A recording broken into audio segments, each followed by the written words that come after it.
If Viktor Frankl, in the hellhole of a concentration camp, could choose his attitude, each of us here can choose our attitude. Each of us here has gone through our own personal hell and difficulties from time to time. But if Viktor Frankl, in the hellhole of a concentration camp, could choose his attitude, each of us here can do it. How do we do it? We do it by remembering one powerful question when things go wrong. And the question to ask yourself when things go wrong, the question that will help you to choose your attitude, it's a basic question. The question is, what do I want my attitude to be? What do I want my attitude to be? I'll give you a few examples of where this will work. Just out of curiosity, how many people here in this room have got teenage kids? Okay, oh, I see all the furrowed brows, the worried looks, all right? Okay, you're probably wondering what the kid is doing right now. But let's assume that before you came to this HMMC conference, you asked your teenager to TiVo, to videotape some program on television, right? You come home from this conference full of the joys of life, full of the gift of gab, goals, attitudes, behaviour, ready to implement some of the great ideas that you have got here. You walk in and you ask your teenager, well, did you TiVo the program? And you kind of get...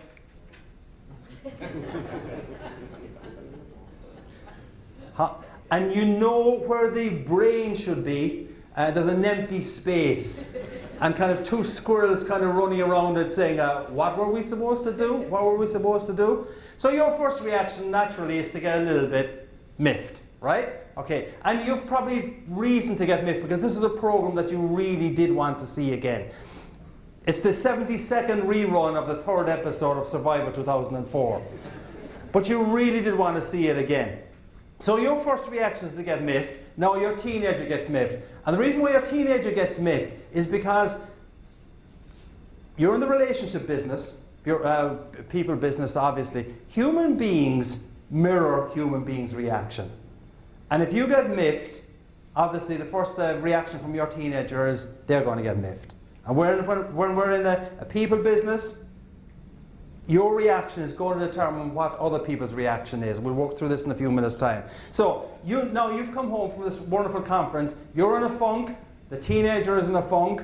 Your spouse now isn't speaking to you. The dog has run away. The cat is hiding underneath the table.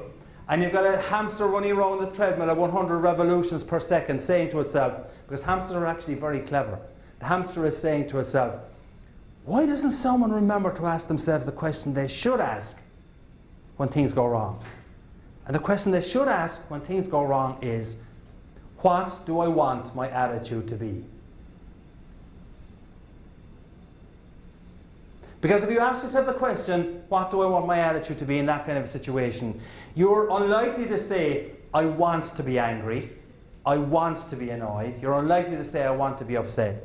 You're much more likely to say, I don't want to be angry. What do I want my attitude to be? I don't want to be upset. I don't want to be annoyed.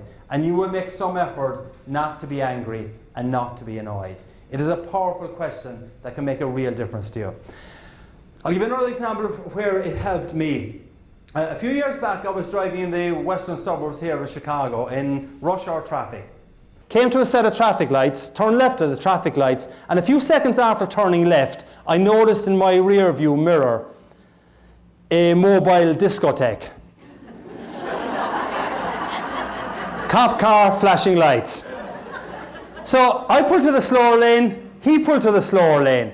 And I remember saying to myself, well, Holy St. Patrick and St. Bridget. Bit of respect there, please. Holy St. Patrick and St. Bridget, what could that fine officer of the law want from an upstanding citizen like me? Now, that was the gist of what I was thinking. I may have said just one four-letter word. But for those of you whose mind is in the gutter, the word was oops. Which, as you all know, stands for uh-oh, police, stop. Right. So I pulled into a little small parking lot at the side of the road, and as I was pulling in, I said to myself, now why does he want to speak to me? And the only reason I could figure why he might want to speak to me was when I had turned left at the traffic lights. They were slightly red. But not by a whole lot now, mind you. So, he is there on his computer checking me to see if in my case I'm a member of the Irish Republican Army, or even worse, a Cubs fan. Go White Sox! I have to tell you, depending on who I'm speaking to, I obviously try and put in a kind of an answer to that gets a reaction. But when I was speaking up near the Green Bay area a couple of years ago, I made the comment that the cop was checking to see if I was a member of the Irish Republican Army, or worse, a Packers fan. I didn't think I would get out of that room alive.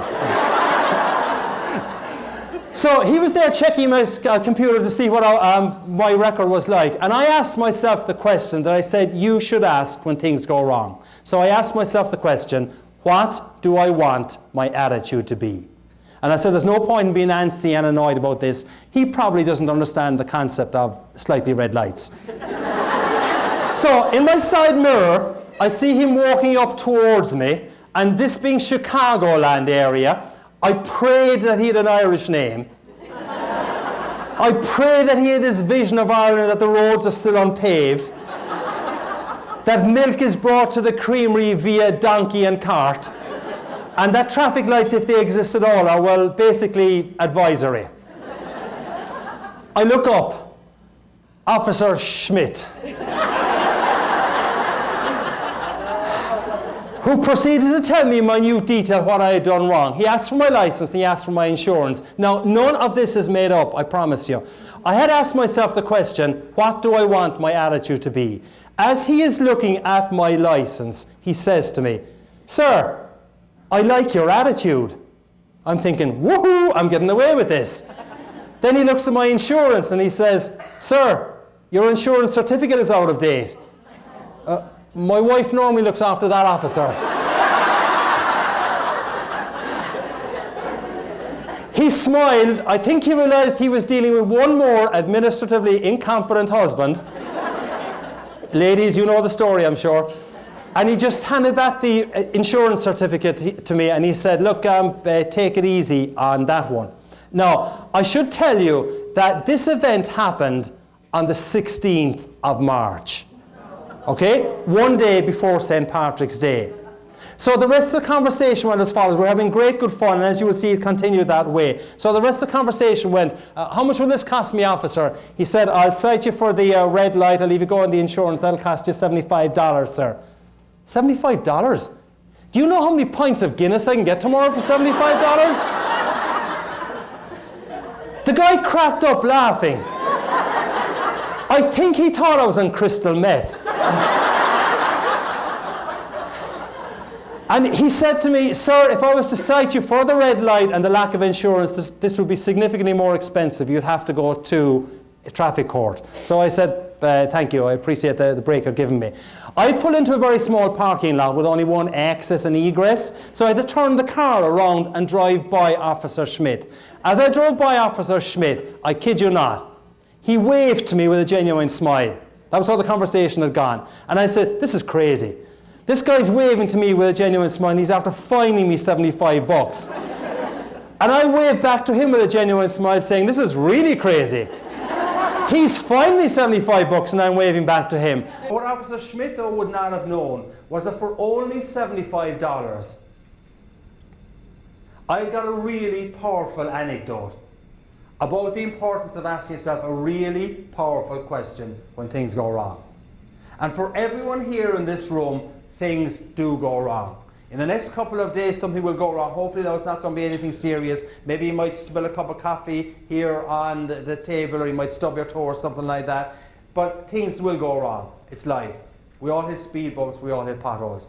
When we hit those speed bumps, when we hit those potholes, if you can remember to ask yourself the question, what do I want my attitude to be? It will make a real difference to you. And it won't make just a real difference to you here at the hotel in Chicago. It'll make a real difference to you when you're dealing with your customers, with your clients, and with your work colleagues when you go back to work.